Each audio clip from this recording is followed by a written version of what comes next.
Good morning sa lahat. Tara, basa na tayo ng ating libro guys. Magandang balita, Biblia. Today is 08 June 2024. Nandito na tayo sa aklat ng Jeremiah chapter 8. Pakasabayan ako ng basa guys, para pare-pareho tayo dito matuto. Jeremiah chapter 8 verse 1. Pagdating ng panahong iyon, sabi pa ni Yahweh ang kalansay ng mga hari at mga pinuno sa Juda, mga pari, mga propeta at iba pang naninirahan sa Jerusalem ay aalisin sa kanilang libingan. Verse 2, ibibilad ang mga ito sa liwanag ng araw, buwan at mga bituin na kanilang minahal, pinaglingkuran, sinunod, sinangguni at sinamba.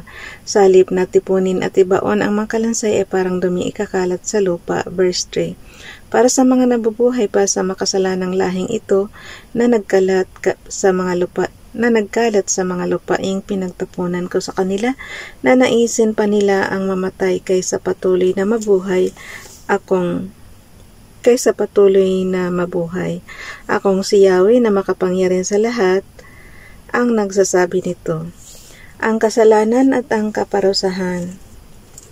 Jeremiah chapter 8 verse 4. Jeremiah, akong si Yahweh ang nagsasalita sa aking bayan. Kapag nabuwal ang isang tao, hindi ba muli siyang bumabangon? Kapag naligaw siya ng daan, hindi ba muli siyang magbabalik?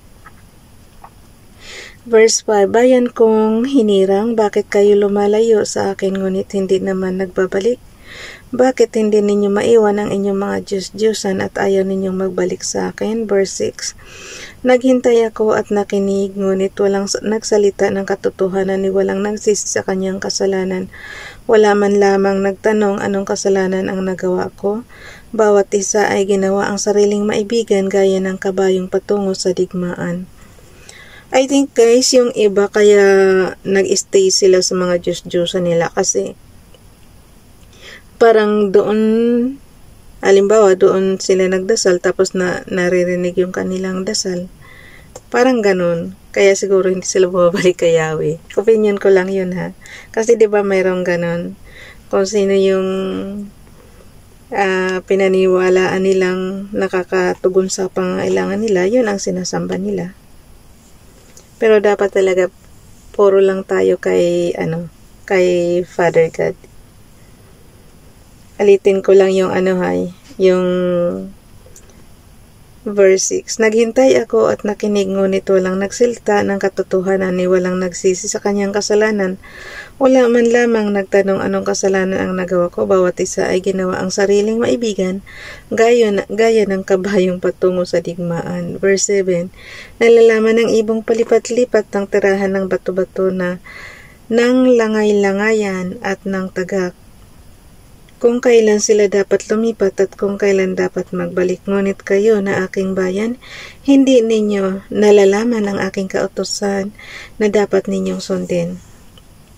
Verse 8. Paano ninyo nasabing kami matatalino na sa amin ang kautusan ni Yahweh? Ang kautusan ay binago ng mga mandarayang eskriba. Verse 9. Mapapahiya ang kanilang mga matatalino, sila'y malilito at mabibigo sapagkat tinanggihan nila ang salita ni Yahweh. Anong karunungan ang taglay nila ngayon? Verse 10, kaya ibibigay ko sa iba ang kanilang mga asawa. Ang kanilang bukid ay tatamnan ng ibang tao. Ang lahat, dakila man o aba, ay gumagamit ng pandaraya upang yumaman, pati mga propeta at mga pari ay nandaraya.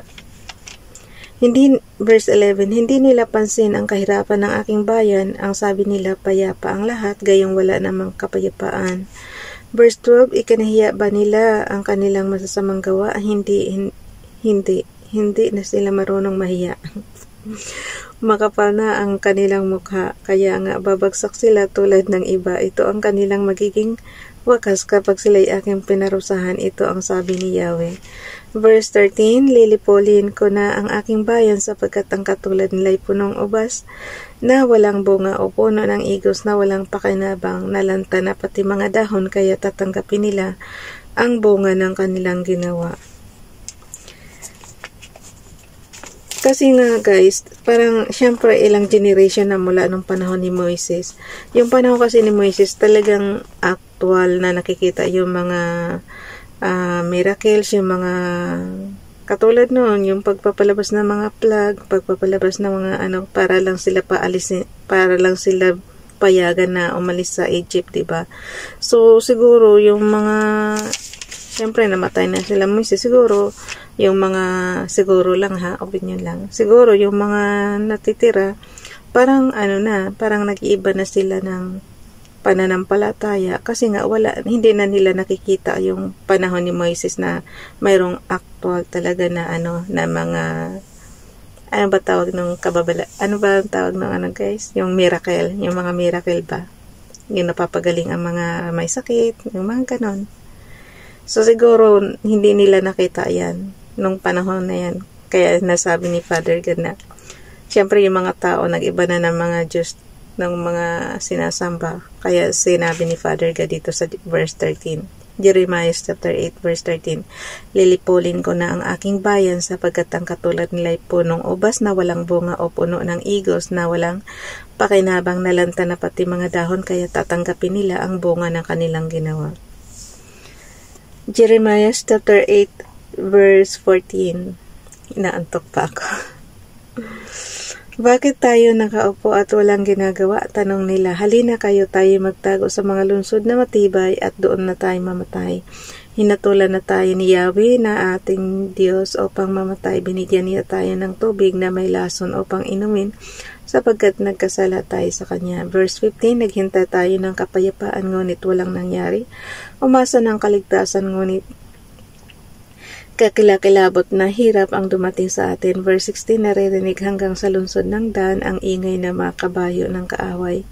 Nanginginig na sa takot ang buong bansa, sa ibag pa lamang na mga kabayong pandigma. Dumating na ang wawasak sa ating lupain at sa lahat ng naroon sa ating lungsod at sa lahat ng naninirahan doon. Verse 17, humanda kayo, sabi ni Yahweh, magpapadala ako ng mga ahas na makamandag. Hala, takot pa naman ako sa ahas. Mga ulupong na hindi mapapaamo upang kayo tuklawin. Ang kalungkutan ni Jeremiah dahil sa kanyang bayan. Jeremiah chapter 8 verse 18. Hindi mapapawi ang nadarama kong kalungkutan, nagdurugo ang aking puso. Verse 19, pakinggan ninyo, narinig ko ang iyakan ng buong bayan. Wala na ba sa Zion si Yahweh? Wala na ba roon ang hari ng Zion? Ang sumagot si Yahweh, bakit ninyo ako ginagalit? Bakit kayo sumasamba sa mga Diyos-Diyosan na hindi ninyo kilala at wala namang kabuluhan? Verse 20, at sumigaw ang bayan.